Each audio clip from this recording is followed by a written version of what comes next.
Louis Matteo Peruzzo, come down here this instant. Louis cringed. The other boys grinned. Adept Marta stood in the center of the plaza, hands on her hips, her robes bunched in unflattering folds of fabric. But no one present would dare point that out to her. Glasses on the extreme edge of her nose, she glared up at the balcony, her wrinkled skin blanched with fury. I said this instant! Wishing the world would swallow him whole, Louis leapt from the balcony. His jump was no act of self-destruction. Louis descended as if in deep waters, held aloft by the machine spirits in his grav chute. It was as if he was slowly dragged by an invisible string, dragged towards the adept and his doom. He stumbled as he landed. The adept pinched his ear. Ow, ow, ow! A chorus of mocking laughter came from the boys on the balcony. It fell to immediate silence when Marta spun her head to glare at them. Adept, please let go, it hurts, please! Marta did not relent until they had left the plaza. Louis rubbed his ear, feeling the skin redden and swell. What have I told you about hanging around with those boys? I was just... Whatever lie you're about to tell, I would strongly advise you against it, Louis Peruzzo. I caught you red-handed, grav chute and all. I know precisely what you were doing. Louis cried out as the adept slapped him hard to the face, tears springing to his eyes. He hung his head, hurt and ashamed. I'm sorry, Adept. Marta scowled, but her posture softened. I was born in the lower hives, Louis. I know, I'm sorry. Would you have hunted me with this fancy kit, Would you have found it funny to chase me down? Would that have been fun? No, I'm sorry. Louis sniffed, wiping his nose. I just wanted to... I'm sorry, it was stupid. Marta sighed. Go finish your studies, young man. Chapter 17 of Landsworth's Folly won't translate itself. Louis sniffed again. Yes, Adept. He shuffled past the diminutive woman, wiping another bubble of snot from his nose. Already the pain on his ear and cheek was fading, but the shame of Marta's rebuke still burned. Over and over he relived the humiliation.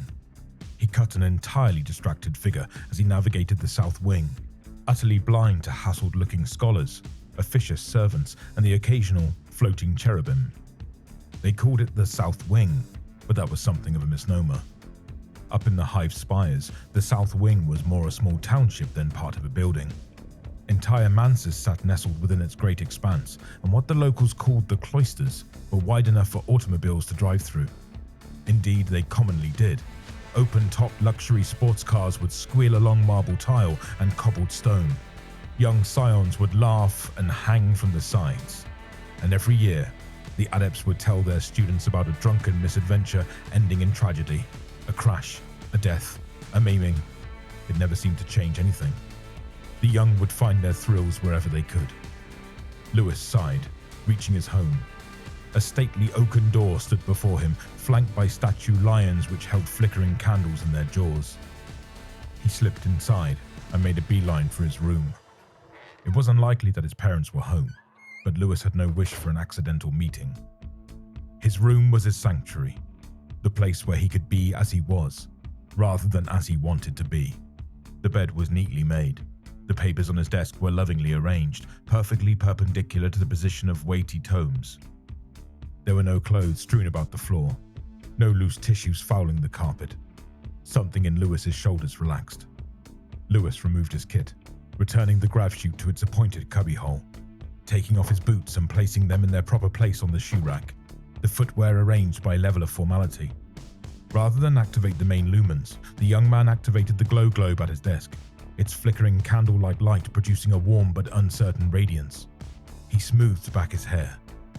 The young man got to work, opening Landsworth's Folly to Chapter 17.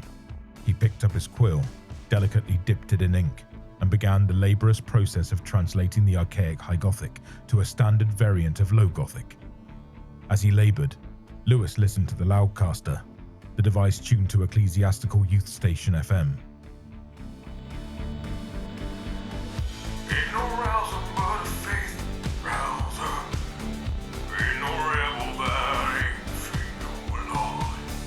Got a candle and a quiller in my trousers.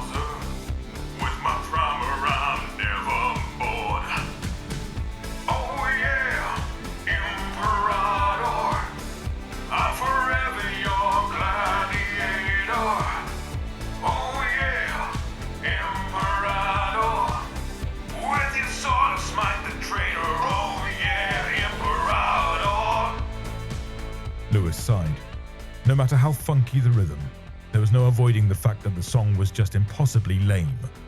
He switched off the loudcaster. And Throne save me. I enjoy it. So, I'm lame. He toyed with the quill, watching a blob of ink slowly form at its tip. He considered letting it fall and blot the parchment, but lost his nerve at the last moment. Pulling a face, Lewis returned the quill to its holder. He stared down at the page. In the last hour, he had translated 2 paragraphs. He sighed once more. An accounting of Landsworth's folly should have been an interesting read. Intrepid pilgrims, monstrous orcs, carnivorous trees, all the stuff of excitement. But the author had seemed more interested in heraldry and lineages, outlining family trees ad nauseum. What's more, they wrote in so archaic and obtuse a high Gothic that it was practically impossible to read without yawning. In a fit of pique, Lewis jumped to his feet. His chair rocked back, but he caught it before it fell. The young man placed it square beneath the desk. Adept Martyr can go F herself.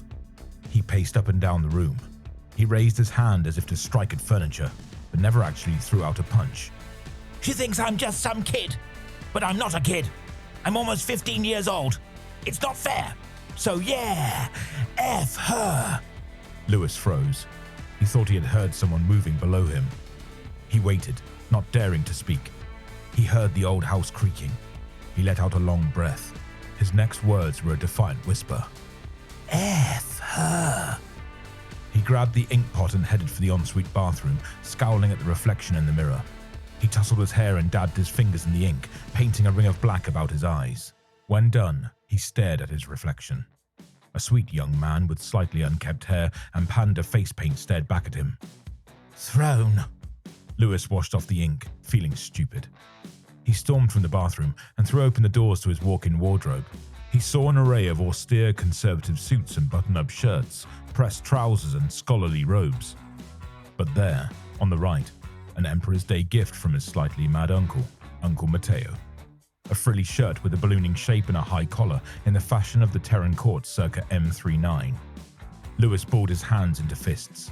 Then he reached out for the frilly shirt. 10 minutes later and he left the manse. Frills gestured at a debonair charm, a starched high collar framing sharp cheeks and a determined jaw. The leather straps of a grav chute pack gave the appearance of suspenders across his shirt, grapnel launcher and a pistol holster on his belt. His footwear was equestrian, knee-length leather boots gleaming below tight-fit, suited pants. Lewis threw back his shoulders, held himself tall, and strutted. He saw Adept Martyr approaching from the other direction and ducked into shadow. His shoulders bunched. He held his breath. But the Adept was talking to someone on the Vox. She didn't notice Lewis as she shuffled past. Letting out his breath, the young man continued on to the plaza. Something in his stomach knotted when he saw the other boys were still there. They raised eyebrows at his eclectic assortment of fashion, jumping from the balcony on their grav chutes. Carlos spoke first. He was the oldest among them and had become beautiful, his acne fading into a strong jawline and dark, dancing eyes. What are you wearing? Lewis shrugged. The only clothes that I have that aren't stupid. He jutted out his mouth in an unspoken challenge. Why? I've never seen you in that kind of getup before. Juan spoke next. He was the youngest among them, the caramel brown of his skin befouled by an aggressive cluster of spots. We were just about to get going. Well, I'm coming with. Lewis looked to Carlos for approval, his eyes somewhat pleading. Carlos smiled. Sure, Lewis. Thomas, can your brother hook us up with the guns? The last boy was around Lewis's age, but built very differently. Where Lewis was lean, Thomas was wide and muscled. Yeah, he left them with the enforcers. The enforcers? Relax, nerd. The enforcers work for us, remember? Awesome! Carlos reached into his trouser pocket, bringing out a rattling box of ammunition. I've got something cool for us. Dum-dums. Juan bounced on the soles of his feet. Awesome! Oh, what is it, nerd? Dum-dums? You mean hollow points? Yeah, that's right. Problem? No problem. It's just... Nerd's scared. I'm not scared. It's just, won't dum-dums be a bit messy? Ha! Exactly! Lewis forced a weak smile, and that was that.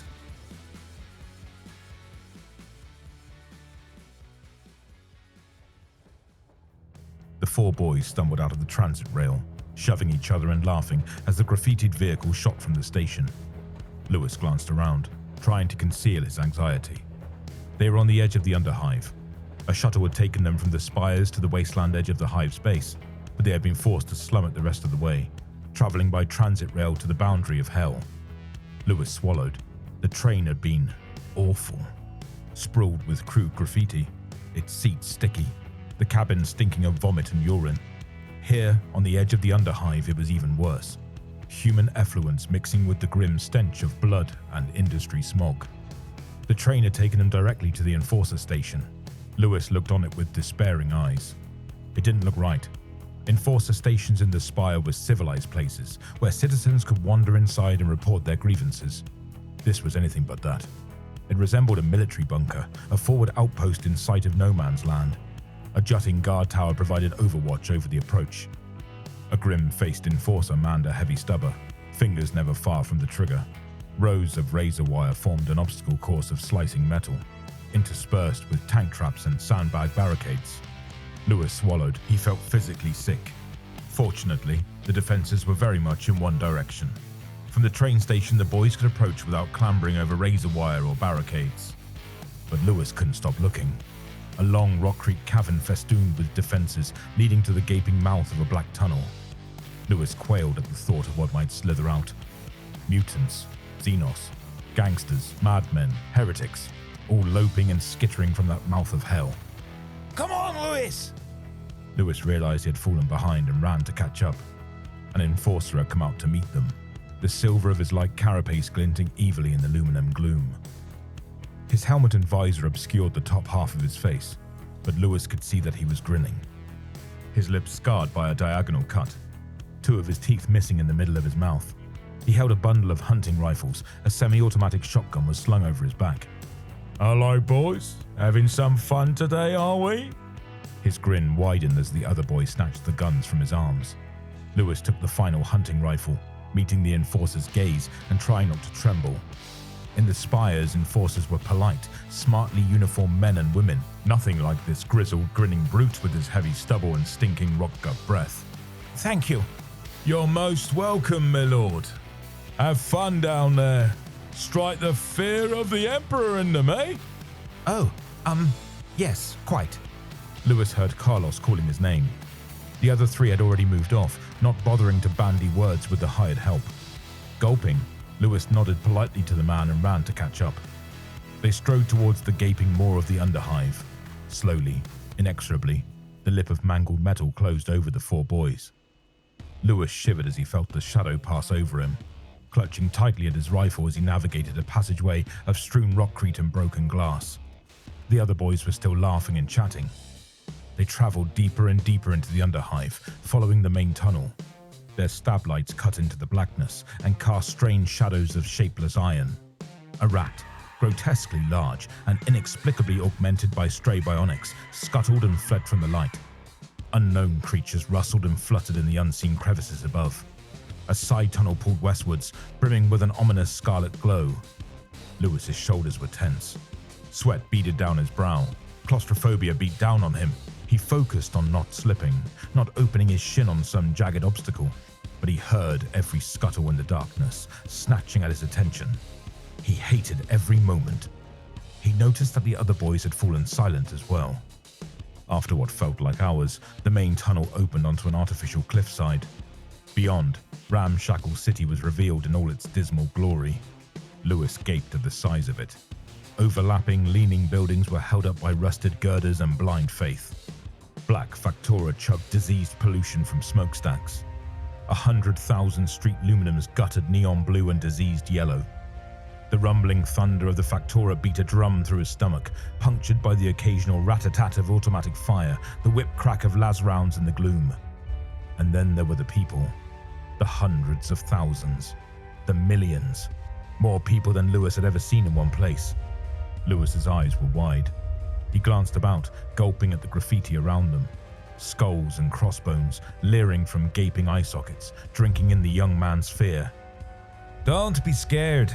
That graffiti, that's there to warn them of us. It's so big. Yep. We won't be going in proper. It stinks and there's piss everywhere. Carlos pointed to the outskirts of the city, bringing Lewis's attention to an orange bonfire within a graveyard of vehicles. We're going there. The tire fire!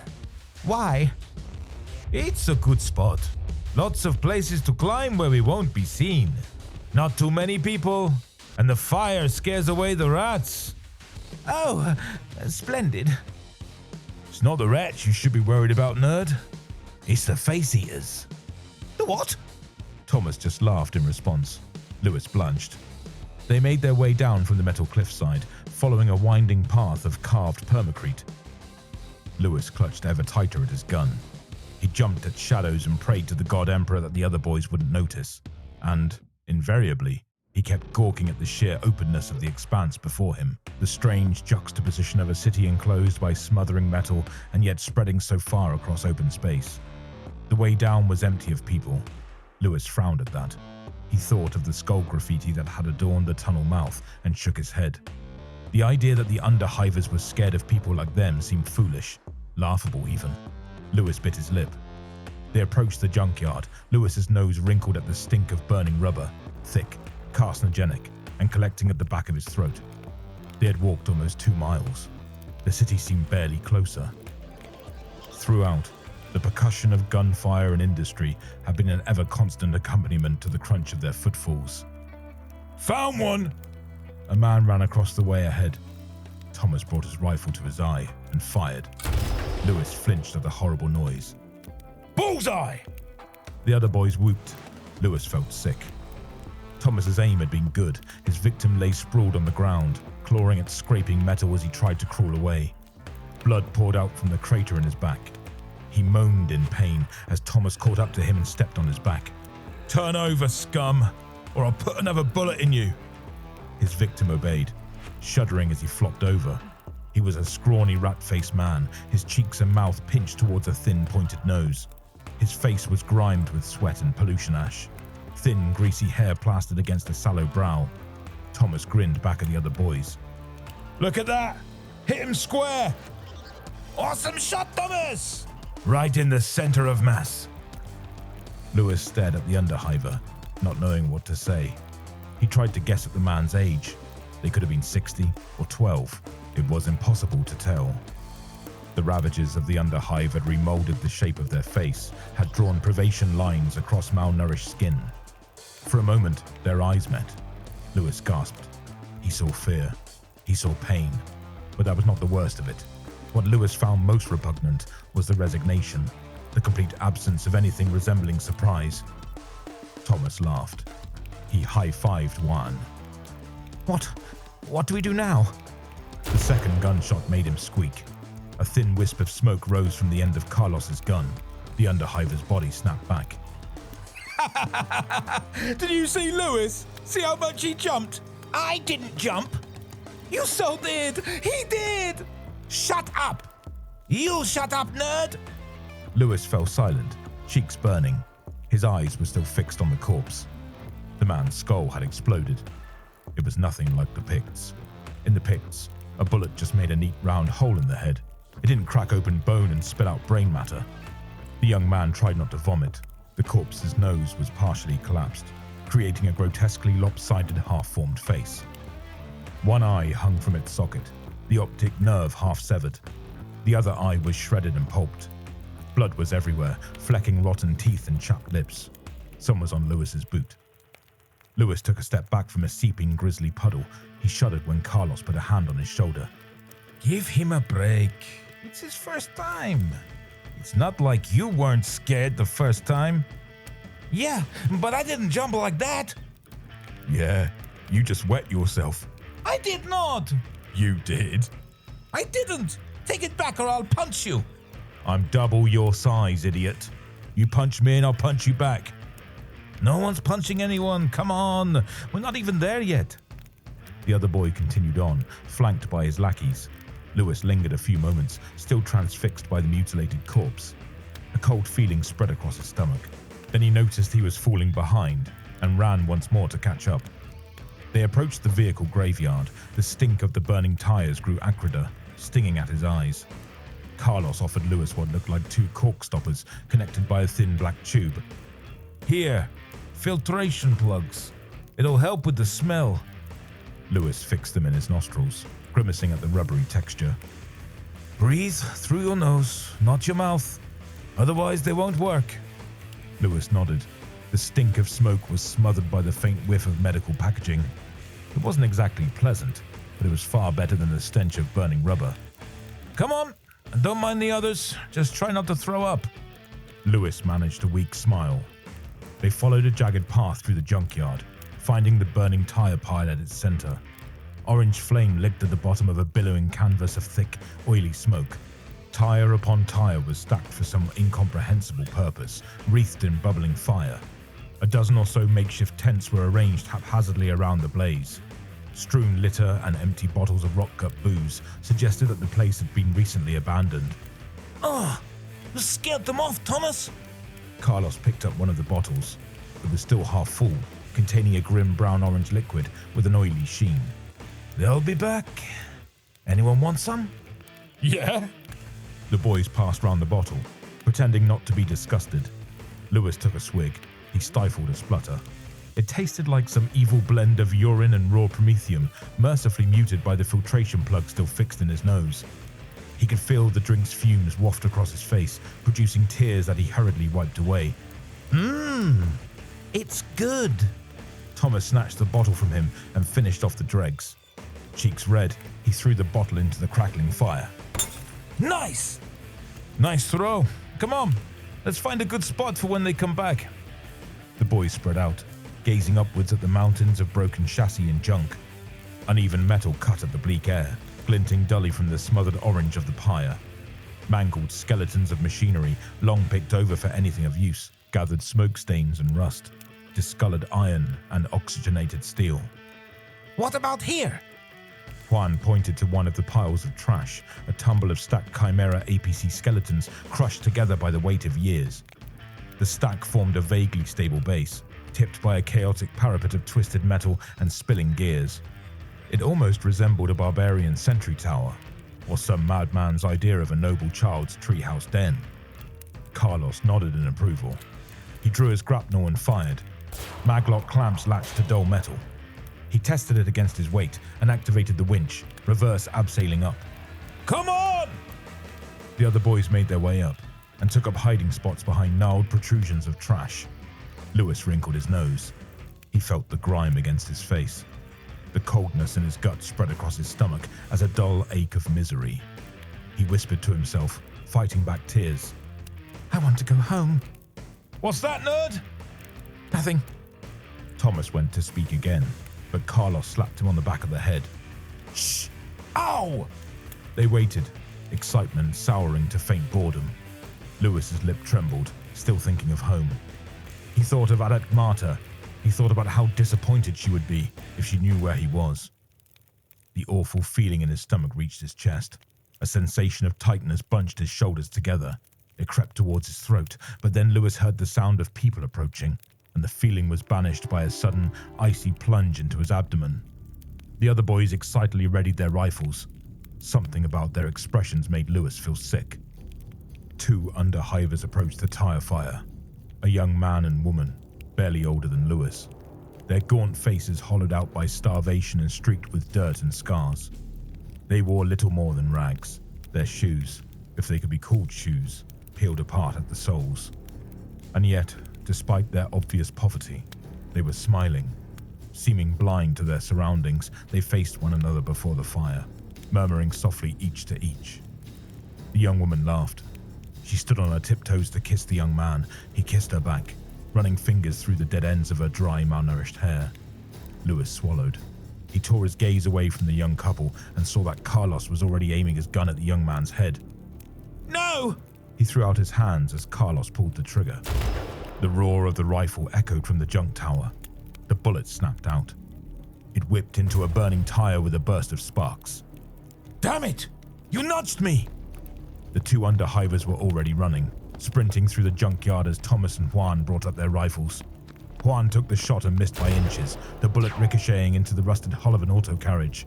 Thomas smirked, closing one eye as he tracked the woman's center of mass. Stop it!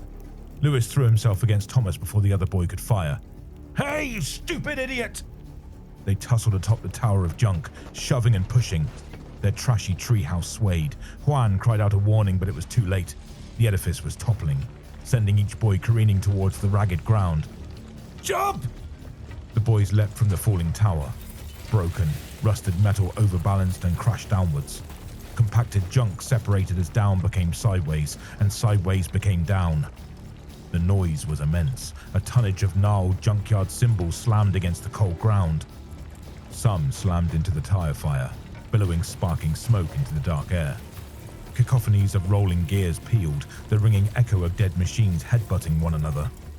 And all the while, presiding over this absurdity, the 4 boys slowly descended on their grab chutes, taking half a minute where their parapets had fallen in seconds. Lewis's feet had just touched the ground when Thomas came over to give him another shove. You idiot! What are you doing? Get off me! I ought to shoot you, you good for nothing. Enough! The 2 boys fell silent. Carlos looked furious, glaring daggers at the young Lewis. Thomas, get away from him! But he ruined everything! I know. Step back now. Carlos stormed towards Lewis. Lewis retreated, quailing at the look on the other boy's face. Then Carlos swung out a punch, slamming his fist against Lewis's jaw. Lewis reeled, sprawling to the ground. His filtration plugs flew out from his nose. He cried out in pain and surprise. Tears welled in his eyes. Carlos spat on him.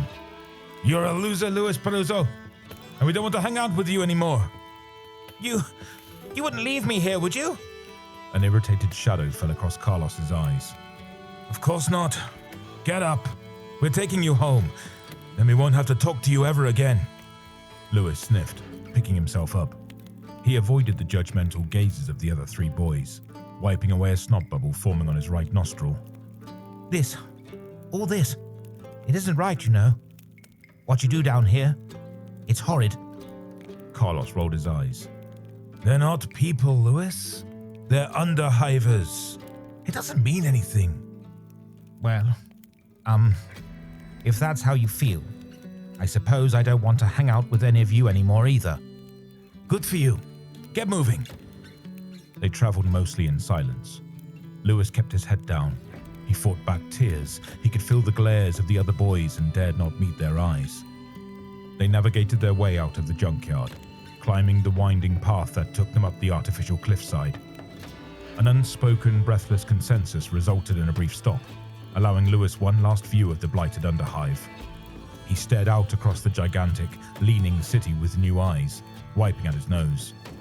He wondered at the multiplicity of stories that existed in that strange city, the countless individual lives that wove and interwove betwixt the fabric of underhive life and broken metal. Lewis sniffed. He managed a small smile. Hurry up, nerd. We're going.